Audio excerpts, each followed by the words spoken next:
অনুষ্ঠান বাড়ির মতো টেস্ট পেতে হলে এইভাবে একবার রান্না করে খেয়ে দেখুন, দেখবেন গরম ভাতে খেতে কিন্তু অসাধারণ লাগবে। একদম পাকা রুই মাছের ঝোল এভাবে রান্না করে নিলে গরম ভাতে আর কিছু লাগবে না। গ্রেভিও দেখুন কতটা সুন্দর হয়েছে। নমস্কার বন্ধুরা, আপনাদের সকলকে স্বাগত জানাই কাজলি ভিলেজ ফুড রান্নাঘরে। আজকে আমি অনুষ্ঠান বাড়ির মতো করে রুই মাছের রেসিপি রান্না করে দেখাবো, আর কিভাবে রান্না করলে একদম অনুষ্ঠান বাড়ির মতো সেরা স্বাদ পাওয়া যাবে সেই রেসিপিটাই আজকে আপনাদের সঙ্গে শেয়ার করবো। প্লিজ আপনারা ভিডিওটা কোথাও স্কিপ না করে শুরু থেকে শেষ পর্যন্ত দেখতে থাকুন। আশা করছি আজকের রেসিপি আপনাদের অনেক বেশি ভালো লাগবে। তো রান্নার জন্য সবকিছু আমি এখানে গুছিয়ে নিয়েছি। কয়েকদিন ধরে টানা বৃষ্টি চলছে, তার জন্য আমি সবকিছু এখানে গুছিয়ে নিয়েছি। এবার রান্না শুরু করে দেব। আমার চ্যানেলে নতুন বন্ধু হয়ে থাকলে প্লিজ চ্যানেলটি একবার সাবস্ক্রাইব, লাইক, শেয়ার করে নেবেন, আর পাশে থাকা বেল আইকনটি একবার ক্লিক করবেন সবার আগে নোটিফিকেশন গুলো পাওয়ার জন্য। তাহলে চলুন এবার নুন জেলে রান্না শুরু করে দেবো। এখানে দেশি রুই মাছ নিয়েছি রান্নার জন্য। খুব ভালো করে কেটে বেছে পয়সা করে ধুয়ে তুলে নিয়েছি, আর নিয়েছি দুটো আলু। এইভাবে একটু চোখা ছাড়িয়ে লম্বা লম্বা করে কেটে পয়সা করে ধুয়ে আবার জলে ভিজিয়ে রেখেছি, তাহলে আলুগুলো কালো হয়ে যাবে না। রান্নার জন্য উনুন জেলে কড়াই বসিয়ে দিয়েছি, মাছগুলো ভেজে নেব। কয়েকদিন ধরে টানা বৃষ্টি হচ্ছে, আপনাদের একটু কথাগুলো শুনতে অসুবিধা হতে পারে, কি করব, ভিডিও তো প্রতিদিন করতেই হবে। বৃষ্টি ছাড়ার নামই নিচ্ছে না। মাছগুলো ভেজে নেওয়ার জন্য কড়াই সর্ষের তেল দিয়ে দেবো। তেলে দিয়ে গরম হতে থাক, মাছে লবণ হলুদ মেখে নেবো। মাছগুলো মেখে নেওয়ার জন্য দেবো পরিমাণ মতো লবণ, আর দেবো একটু হলুদ গুঁড়ো। খুব ভালো করে মাছগুলো মেখে নেবো। তেলে দিয়ে ভালো মতো গরম হয়ে গেছে, এবার মাছগুলো ছেড়ে দেবো।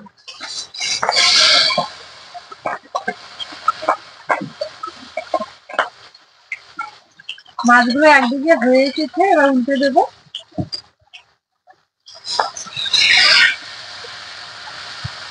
এই যে দেখুন মাছগুলো এখানে ওলট পালট করে খুব সুন্দর করে ভেজে নিয়েছি, তুলে নেবো এবার।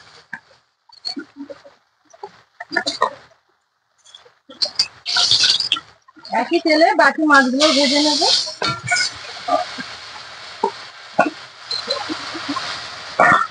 এই মাছগুলো একইভাবে ভেজে নিয়েছি, তুলে নেবো। মাছ ভাজার তেলে আবার একটু সর্ষের তেল দেবো। এবার আগে থেকে ধুয়ে রাখা আলুগুলো ছেড়ে দেবো। ঝোলের জন্য আলুগুলো একটু ভালো করে লবণ হলুদ দিয়ে ভেজে নেবো।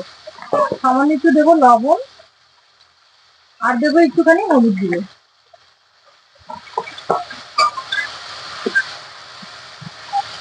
হালকা আছে আলুগুলো ভালো করে সেদ্ধ করে নিয়ে ভেজে নেবে। এই সময় উনুনের আঁচটা জোরে দিলে দেখবেন আলুগুলো ভালো মতো সেদ্ধ হবে না, কিন্তু তেলটাও শুকিয়ে যাবে।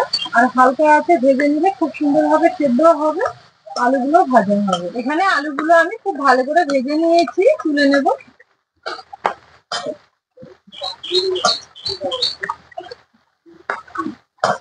আলু ভাজা তেলে দিয়ে দেবো দুটো শুকনো লঙ্কা ফোড়নে, আর দেবো হাফ চামচ কালো জিরে, দেবো একটা তেজপাতা। আগে থেকে বেটে রাখা পেঁয়াজ দিয়ে দেবো। এখন আমি 3টে পেঁয়াজ ভালো করে বেটে নিয়েছি, এবার একটু নেড়ে চেড়ে নেবো।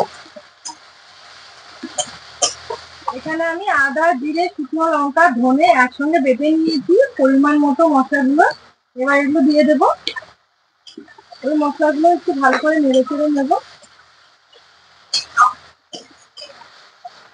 এই মশলাগুলো একটু নেড়ে চেড়ে 2 মিনিট মতো কষিয়ে নিয়েছি। আগে থেকে দুটো টমেটো বেটে রেখেছি, এই টমেটো বাটা দিয়ে দেবো। ঝোলের জন্য দেবো স্বাদ মতো লবণ, আর দেবো পরিমাণ মতো হলুদ গুঁড়ো। লবণ হলুদ দেওয়ার পর নেড়ে চেড়ে খুব ভালো করে মশলা ফ্রাই করে নেব। এখানে মশলাগুলো খুব ভালো করে একসঙ্গে নেড়ে চেড়ে কষিয়ে নিয়েছি, মশলা থেকে তেল ছেড়ে দিয়েছে। এবার আগে থেকে ভেজে রাখা আলুগুলো এই মশলার মধ্যে দিয়ে আবার একটুখানি টাইম নেড়ে চেড়ে নেব। যদিও আলুগুলো আমি খুব ভালো করে আগে ভেজে নিয়েছি, তবুও এইভাবে একটু নেড়ে চেড়ে নেব। মশলার সঙ্গে আলুগুলো আবারও নেড়ে চেড়ে ভালো করে একটু কষিয়ে নিয়েছি, এবার জল দিয়ে দেবো। আর একটু জল দেবো, যেহেতু মাছ দিয়ে ফোটাবো।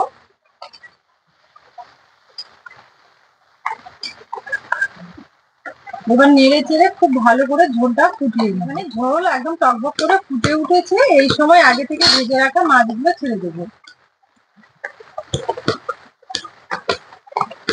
ঝোলের পরিমাণটা আপনারা আপনাদের পছন্দ মতো ব্যবহার করবেন।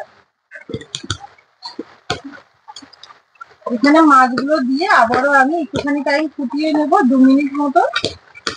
তাহলে মাছের যে ফ্লেভারটা হয় সেটা খুব সুন্দরভাবে বেরিয়ে যাবে। ঝোলে এদিকে একটু ফুটতে থাক, ঝোলের মধ্যে নামানোর আগে কয়েকটা কাঁচা লঙ্কা দেবো, চেরা কাঁচা লঙ্কা, তার জন্য গাছ থেকে কয়েকটা লঙ্কা তুলে নেবো। রান্নাঘরের গাছে কিন্তু খুব লঙ্কা ধরেছে, দেখুন পেকে আছে, একদম লঙ্কাগুলো থোকা থোকা হয়ে যাচ্ছে। আর ঝোলের মধ্যে একটু চেরা কাঁচা লঙ্কা দিলে দেখবেন খুব সুন্দর একটা ফ্লেভার হয়, খেতেও খুব ভালো লাগে। এই কয়টা হলেই হয়ে যাবে। বোটাগুলো ছাড়িয়ে নিয়েছি, এবার পরিষ্কার করে ধুয়ে চিড়ে সরাসরি ঝোলের মধ্যে দিয়ে দেবো। লঙ্কাগুলো চেরার জন্য বটি ব্যবহার করছি না, খুন্তি দিয়েই চিড়ে নেবো।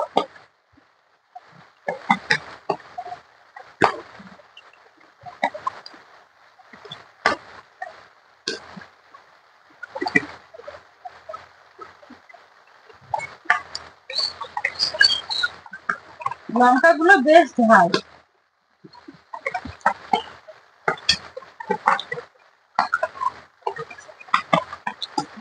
রান্না আমার প্রায় শেষের দিকে, নামানোর আগে একটুখানি গরম মশলা, সামান্য একটু গরম মশলা দিব। এই মাছের ঝোলে একটু গরম মশলা নামানোর আগে দিলে খেতে আরো ভালো লাগে, আর খুব সুন্দর একটা ফ্লেভার হয়। ভালো করে একটু নেড়ে চেড়েই নামিয়ে নেবো। রান্না আমার হয়ে গেছে, এবার নামিয়ে নেবো। আর দেখুন তো কত সুন্দর হয়েছে।